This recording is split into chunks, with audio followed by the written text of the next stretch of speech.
অন্যান্য দিনের মতন আজকে সকালবেলাতেও বাড়ির কিছু কাজকর্ম সেরে আমি কিন্তু সোনাইকে নিয়ে চলে এসেছি স্টেশনে। আর আমরা যেই স্টেশনে এসেছি তার কিছুক্ষণ পরপরই ট্রেনটাও চলে আসে। আর স্কুলে যাওয়ার জন্য সোনাইও কিন্তু উঠে পড়লো ট্রেনে। আর আজকে কিন্তু সোনাইয়ের এক্সামের শেষ দিন। তো যাই হোক, ট্রেনটাও চলে গেল। তারপরে এই যে আমি দোকান থেকে নিয়ে নিলাম অন্যান্য দিনের মতন বিস্কিটের প্যাকেট, দিয়ে দিলাম আর পেয়ে গেলাম অমূল্য সম্পদ। তারপর গুটি গুটি পায়ে চলে এলাম আজকে কোথায় বলো তো, এই যে টিকিট কাটতে। অন্যান্য দিন তো আর এদিকে আসি না, আজকে টিকিট কাটার কারণ হচ্ছে আজকে আমি একটা জায়গায় যাব, তবে পরে যাব, কিন্তু যখন যাব তখন তাড়াহুড়োয় যদি টিকিট না কাটতে পারি, তাই জন্য এখন ভাবলাম ধীরে সুস্থে টিকিটটা কেটে যায়। আর এখন টিকিটটা কেটে বেশ ভালোই হলো, কারণ আমার এখানে লাইনে দাঁড়াতে হয়নি, একদম ফাঁকা ছিল। তো যাই হোক, টিকিটটাও কিন্তু এই যে হাতে পেয়ে গেলাম। বলো তো এখানে কোন স্টেশনের নাম লেখা আছে, মানে আমি কোথায় যাব। তো যাই হোক, তারপরে টিকিট কেটে বাড়িতে চলে এলাম। বাড়িতে এসেই জানো কত কাজ, এই দেখো রান্না অর্ধেক করতে করতে সোনাইকে নিয়ে চলে গেছিলাম। তো এখন আবার সেই রান্নাটাই করব।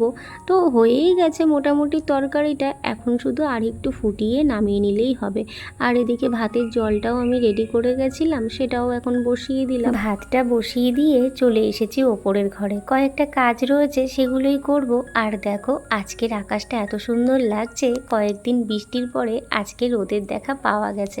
কিন্তু দুঃখের বিষয়, আমি তো বাড়ি থাকবো না, তাই কোনো জামা কাপড় মেলতে পারবো না, সব ওইভাবেই ঘরে পড়ে রয়েছে।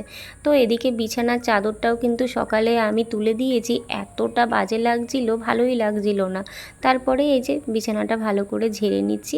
আর দেখো আমি এইভাবে পিটিয়ে পিটিয়ে না বিছানা ঝাড়ি, তোমরাও কি এটাই করো? নিশ্চয়ই সেটাই করো। তো যাই হোক, বিছানা তো ঝাড়া হয়ে গেছে, তারপরে কিন্তু এই যে বেড কভারটাও এখন পেতে দিচ্ছি। আর আমার জানো তো প্রায় বেড কভার চেঞ্জ করতে ভীষণ ভালো লাগে, মানে ওই একঘেয়ে অনেক দিন ধরে একই বেড কভার পেতে রাখতে একদম ভালো লাগে না। আর আমার মনে হয় বেডরুমের বিছানাটা যদি খুব সুন্দর করে ঠিকঠাক করে একদম গোছানো থাকে, তাহলে কিন্তু ঘরের শোভাটা অনেক গুণ বেড়ে যায়, আর দেখতেও কিন্তু সুন্দর লাগে, আর নিজের কাছে মনটাও বেশ ভালো লাগে, তাই না? তো এই দেখো বালিশের কভারগুলোও কিন্তু পাল্টে দিয়েছি। আর এই যে পুরো গোছানো কমপ্লিট হয়ে গেছে। তারপরেই চলে এলাম ছাদে।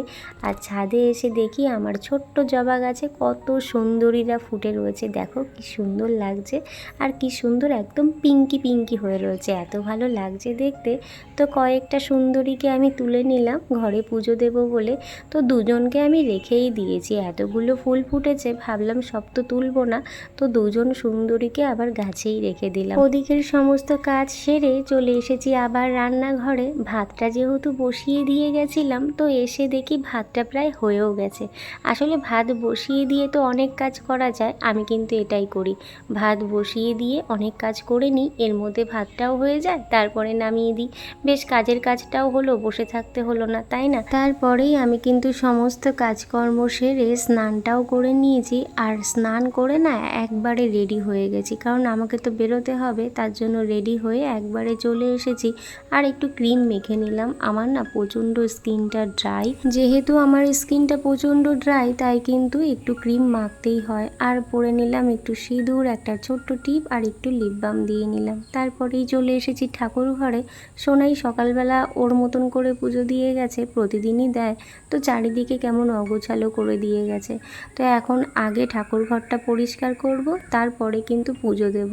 আর এই যে ঠাকুর ঘর পরিষ্কার করতে লাগে আমার প্রায় 10-15 মিনিট। তো এই যে আমার কিন্তু পুজো দেওয়া হয়ে গেছে। আর পুজো দেওয়া হয়ে গেলে না আমার মনের মধ্যে বড় শান্তি লাগে। তারপরেই কিন্তু নিচে এসে নিয়ে নিয়েছি 1 গ্লাস জল, একটা লঙ্কা আর একটু লবণ। আমি কিন্তু হাঁড়ি থেকে যখনই প্রথম ভাতটা তুলি, তখনই কিন্তু আগে ওইভাবে সাইডে একটু দিয়ে দিই। এটা কেন করতে হয় আমি জানি না, ছোট থেকেই দেখেছি যে মা এরকমভাবে করতো, তো সেখান থেকেই শেখা, এখনও আমি এটা করি, কিন্তু কি কারণে যে এটা করা হয় সেটা কিন্তু জানি না। তোমরা যদি কেউ এটা জেনে থাকো তাহলে কিন্তু অবশ্যই কমেন্ট করে জানিও। আর এই যে এখন নিয়ে নেব একটু ঘি, আর এই ঘিয়ের বয়েমের ঢাকনাটা যেই খুলেছি না, এত সুন্দর একটা গন্ধ বেরিয়েছে, এসেছে ওই গন্ধেই মনে হচ্ছে আমার খিদে মানে মিটে গেছে। তো যাই হোক, অনেকটা পরিমাণ একটু ঘি নিয়ে নিলাম, তারপরেই এই যে ভাতটা মাখছি। এখন এই সুন্দর ঘি মাখা ভাতটা আমি টপ টপ করে খেয়ে নেব, তারপরে কিন্তু বেরিয়ে পড়তে হবে। এই দেখো আমি কিন্তু এবার পুরোপুরি রেডি বেরিয়ে যাওয়ার জন্য। চলো টাটা।